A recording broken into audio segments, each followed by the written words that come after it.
A Shattered Life by M59 Gar.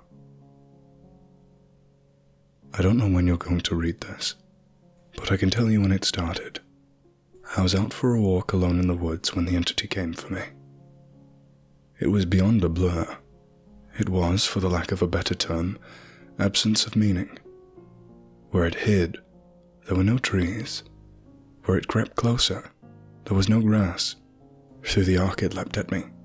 There was no breeze of motion. There was no air at all. As it struck, I felt the distinct sensation of claws puncturing me somewhere unseen, somewhere I'd never felt before. My hands and arms and legs and torso seemed fine, and I wasn't bleeding, but I knew I'd been injured somehow. As I fearfully ran back home, I could tell I was less. I was vaguely tired, and it was hard to focus at times. The solution at the early stage was easy. A big cup of coffee helped me feel normal again. For a while, the subtle drain on my spirit became lost in the ebb and flow of caffeine in my system. You could say my life began that week, actually, because that's when I met Ma. She and I got along great, though, to be honest. I'm pretty sure I fell in love with her over the phone before we even met. It was almost as if the strong emotions of that first week made the entity fight back. It was still with me, latched onto some invisible part of my being. The first few incidents were minor, and I hardly worried about them. The color of a neighbor's car changed from dark blue to black one morning, and I stared at it before shaking my head and shrugging off the difference. 2 days later, at work, a co-worker's name changed from Fred to Dan. I carefully asked around, but everyone said his name has always been Dan. I figured I'd just been mistaken. Then, as ridiculous as this sounds, I was peeing in my bathroom at home when suddenly I found myself on a random street. I was still in my pajamas, pants down and urinating, but now in full view of a dozen of people at the bus stop. Horrified, I pulled my clothes up and ran before someone called the cops. I did manage to get home, but the experience forced me to admit I was still in danger. The entity was doing something to me, and I didn't understand how to fight back. Ma showed up that evening, but she had her own key. "Hey," I asked her with confusion, "how'd you get a key?" She just laughed. "You're cute. Are you sure you're okay with this?" She opened a door and entered a room full of boxes. "I know living together is a big step, especially when we've only been dating 3 months. Living together? I'd literally just met her a week before. Thing was, my mother had always called me a smart cookie for a reason. I knew when to shut my app. Instead of causing a scene, I told her everything was fine, and then went straight to my room and began investigating. My things were just as I had left them, with no sign of a 3-month gap in habitation, but I did find something out of the ordinary. The date. I shivered angrily as I processed the truth. The entity had eaten 3 months of my life. What the hell was I facing? What kind of creature could consume pieces of one's soul like that? I'd missed the most exciting part of a new relationship, and I would never understand any shared stories or in-jokes from that period. Something absurdly precious had been taken from me, and I was furious. The fury helped suppress the entity. I never imbibed alcohol. I drank coffee religiously. I checked the date every day I woke up. For 3 years, I managed to live each day whilst observing nothing more than minor alterations. A social fact here and there, someone's job and how many kids they had, that sort of thing. The layout of nearby streets, the time my favorite television show aired, and that kind of thing. Always, those changes reminded me the creature still had its claws sunk into my spirit. Not once in 3 years did I let myself zone out. One day I grew careless. I let myself get really into the season finale of my favorite show. It was gripping, a fantastic story. Right at the height of the action, a young boy came up to my lounger and shook my arm. Surprised, I asked, Who are you? How did you get in here?" He laughed and smiled brightly. "Silly Daddy." My heart sank in my chest. I knew immediately what had happened. After a few masked questions, I discovered that he was 2 years old and that he was my son. The agony and heartache filling my chest was nearly unbearable. Not only had I missed the birth of my son, I would never see or know the first years of his life.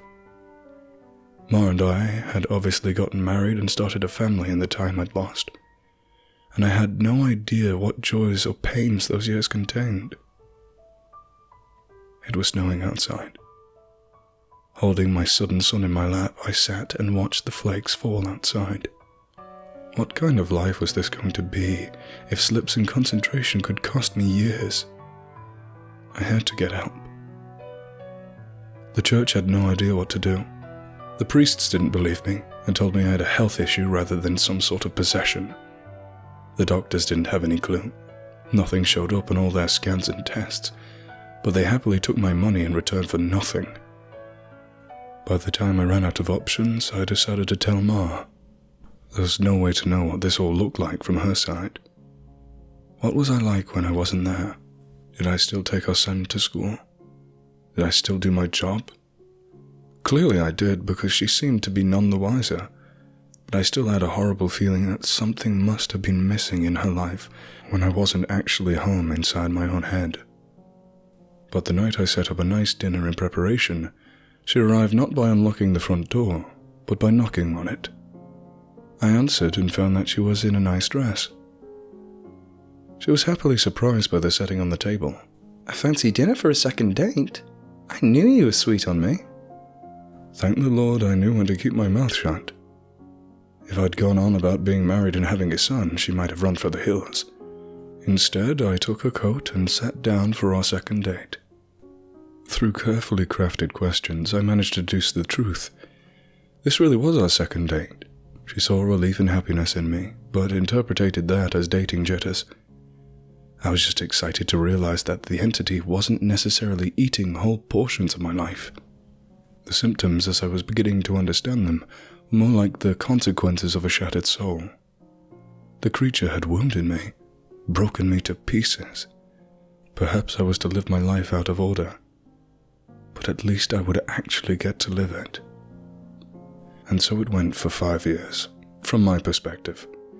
While minor changes in politics or geography would happen daily, major shifts in my mental location only happened every couple months.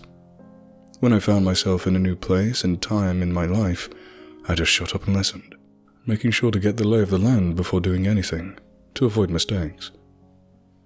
On the farthest flung leap yet, I met my 6-year-old grandson, and I asked him what he wanted to be when he grew up.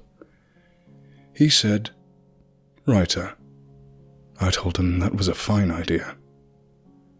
Then I was back in month 2 of my relationship with Ma, and I had the best night with her on the riverfront. When I say the best, I mean the best. Knowing how special she would become to me, I asked her to move in. I got to live through what I had missed the first go-around, and came to understand that I was never mentally absent. I would always be there, eventually. When we were moving her boxes in, she stopped for a moment and said she marveled at my great love, as if I'd known her for a lifetime and never once doubted she was the one. That was the first time I'd truly laughed freely and wholeheartedly since the entity had wounded me. She was right about my love for her, but for exactly the reason she'd considered a silly romantic analogy. I had known her my whole life, and I'd come to terms with my situation and found peace with it. It wasn't so bad to have sneak peeks at the best parts ahead. But of course, I wouldn't be writing this if it hadn't gotten worse. The entity was still with me. It had not wounded me and departed like I wanted to believe. The closest I can describe my growing understanding was that the creature was burrowing deeper into my psyche, fracturing it into smaller pieces. Instead of months between major shifts, I began having only weeks. Once I noticed that trend, I feared my ultimate fate would be to jump between times in my life, heartbeat by heartbeat, forever confused, forever lost. Only an instant in each time meant I would never be able to speak with anyone else, never able to hold a conversation, never express or receive love. As the true depth of that fear came upon me, I sat in an older version of me and watched the snow falling outside. That was the one constant in my life. The weather didn't care who I was or what pains I had to face. Nature was always there. The falling snow was always like a little hook that kept me in place. The pure emotional peace it brought was like a panacea on my mental wounds, and I'd never yet shifted whilst watching the pattern of falling white and thinking of the times I'd gone sledding or built a snow fort as a child. A teenager touched my arm. "Grandpa?" "Huh?" He startled me out of my thoughts, so I was less careful than usual. "Who are you?" He half grinned, as if not sure whether I was joking. Handing me a stack of papers, he said, "It's my first attempt at a novel. Would you mind reading it and tell me what you think?" "Ah, of course. Pursuing that dream of being a writer, I see." He turned bright red. "Trying to, anyway." "All right, run off. I'll read this right now." The words were blurry, and, annoyed, I looked for glasses I probably had for reading. Being old was terrible, and I wanted to leap back into a younger year, but not before I read his book. I found my glasses in a sweater pocket, and began leafing through. Ma put it in and out of the living room, still beautiful, but I had to focus. I didn't know how much time I would have here. It seemed we had relatives over. Was it Christmas? A pair of adults and a couple kids I didn't recognize thumped through the hallway, and I saw my son, now an adult, walk by with his wife on the way out. As a group, the extended family began sledding outside. Finally, I finished reading the story, and I called for my grandson. He rushed down the stairs and into the living room. "How was it?" "It was terrible," I told him truthfully. "But it's terrible for all the right reasons. You're still a young man, so your characters behave like young people. But the structure of your story itself is very solid." I paused. "I didn't expect it to turn out to be a horror story." He nodded. "It's a reflection of the times. Expectations for the future are dismal, not hopeful like they used to be." "You're far too young to be aware like that," I told him. An idea occurred to me. "If you're into horror, do you know anything about strange creatures?" "Sure, I read everything I can. I love it." Warily, I scanned the entrances to the living room. Everyone was busy outside. For the first time, I opened up to someone in my life about what I was experiencing. In hushed tones, I told him about my fragmented consciousness. For a teenager, he took it well. "You're serious?" "Yes." He donned the determined look of a grown man accepting a guess. "I'll look into it, see what I can find out. You should start writing down everything you experience, build some data. Maybe we can map your psychic wound." "Wow. Sounds like a plan." I was surprised. That made sense, and I hadn't expected him to have a serious response. But how will I get all those notes in one place? "Let's come up with somewhere for you to leave them," he said, frowning with thought. "Then I'll get them and we can trace the path you're taking through life, see if there's a pattern." For the first time since the situation had gotten worse, I felt hope. "How about under the stairs? Nobody goes under there." "Sure." He turned and left the living room. I peered after him. I heard him banging around near the stairs. Finally, he returned with a box, laid it on the carpet and opened it to reveal a bursting stack of papers. He exclaimed, "Holy crap!"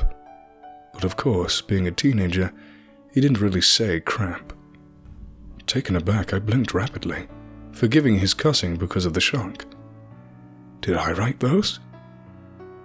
He looked up at me with wonder. Yeah, or you will. You still have to write them and put them under the stairs after this. He gazed back down at the papers, then covered the box. So you probably shouldn't see what they say, and that could get weird. That much I understood. Right. He gulped. There are like 50 boxes under there, all filled up like this. Deciphering these will take a very long time. His tone dropped to deadly serious. But I will save you, Grandpa, because I don't think anyone else can. Tears flowed down my cheeks then, and I couldn't help but sob once or twice. I hadn't realized how lonely I'd become in my shifting prison of awareness until I finally had someone who understood. Thank you. Thank you so much. And then I was young again, and at work on a random Tuesday. Once the sadness and relief faded, anger and determination replaced them. After I finished my work, I grabbed some paper and began writing. While the weeks shifted around me, while those weeks became days and then hours, I wrote every single spare moment about when and where I thought I was. I put them under the stairs out of order. My first box was actually my 30th, and my last box was the first. Once I had over 50 boxes written from my perspective, and once my shifting became a matter of minutes, I knew it was up to my grandson to take it from there. I put my head down and stopped looking. I couldn't stand the river of changing awareness any longer. Names and places and dates, and jobs and colors and people were all wrong and different. I'd never been older. I sat watching the snowfall. A man of at least 30 that I vaguely recognized entered the room. Come on, I think I finally figured it out. I was so frail that moving was painful. Are you him? Are you my grandson? Yes. He took me to a room filled with strange equipment and sat me in a rubber chair facing a large mirror twice the height of a man. The pattern finally revealed itself. How long have you worked on this? I asked him again, aghast. Tell me you didn't miss your life like I'm missing mine. His expression was both stone cold and furiously resolute. It'll be worth it. He brought 2 thin metal rods close to my arm and then nodded at the mirror. Look, this shock is carefully calibrated. The electric zap from his device was startling but not painful. In the mirror, I saw a rapid arcing light silhouette appear above my head and shoulder. The electricity moved through the creature like a wave, briefly revealing the terrible nature of what was happening to me. A bulging leech-like mouth was wrapped around the back of my head, coming down to my eyebrows and touching each ear, and its slug-like body ran over my shoulder and into my very soul. It was a parasite, and it was feeding on my mind. My now adult grandson held my hand as I shook in horror. After a moment, he asked, "Removing it is going to hurt very badly. Are you up for this?" Fearfully, I asked, "Is Ma here?" His face softened. "No, not for a few years now." I could tell from his reaction what had happened, but I didn't want it to be true. How? We have this conversation a lot, he responded. Are you sure you want to know? It never makes you feel better. Tears brimmed in my eyes. Then I don't care if it hurts or if I die. I don't want to stay in a time where she's not alive. He made a sympathetic noise of understanding and returned to his machine to hook several wires, diodes, and other bits of technology to my limbs and forehead. While he did so, he talked. I've worked for 2 decades to figure this out. and I've had a ton of help from other researchers of the occult. This parasite doesn't technically exist in our plane. It's one of the lesser spawns of Ubu, and it feeds on the plexus of mind, soul, and quantum consciousness reality. When details like names and colors of objects change, you weren't going crazy. The web of your existence was merely losing strands as the creature ate its way through you. I didn't fully understand. I looked up in confusion as he placed a circlet of electronics, like a crown on my head, in exact line where the parasite's mouth had ringed me. What's Ubu? He paused his work and grew pale.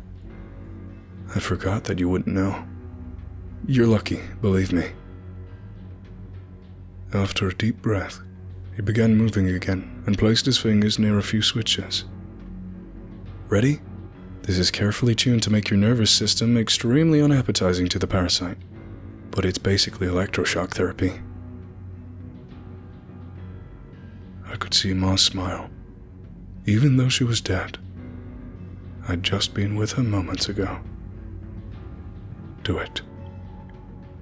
The click of a switch echoed in my ears, and I almost laughed at how mild the electricity was. It didn't feel like anything, at least at first. Then I saw the mirror shaking, and my body within that image convulsing. Oh, no. It did hurt. Nothing had ever been more painful. It was just so excruciating that my mind hadn't been able to immediately process it. As my mind shook and fire burned in every nerve in my body, I could see the reflected trembling light silhouette of the parasite on my head as it writhed in agony equal to mine. It had claws, 6 clawed lizard-like limbs under its leech-like body, and it cut into me in an attempt to stay latched on. The electricity made my memories flare. Ma's smile was the foremost, lit brightly in front of a warm fire as the snow fell past the window behind her.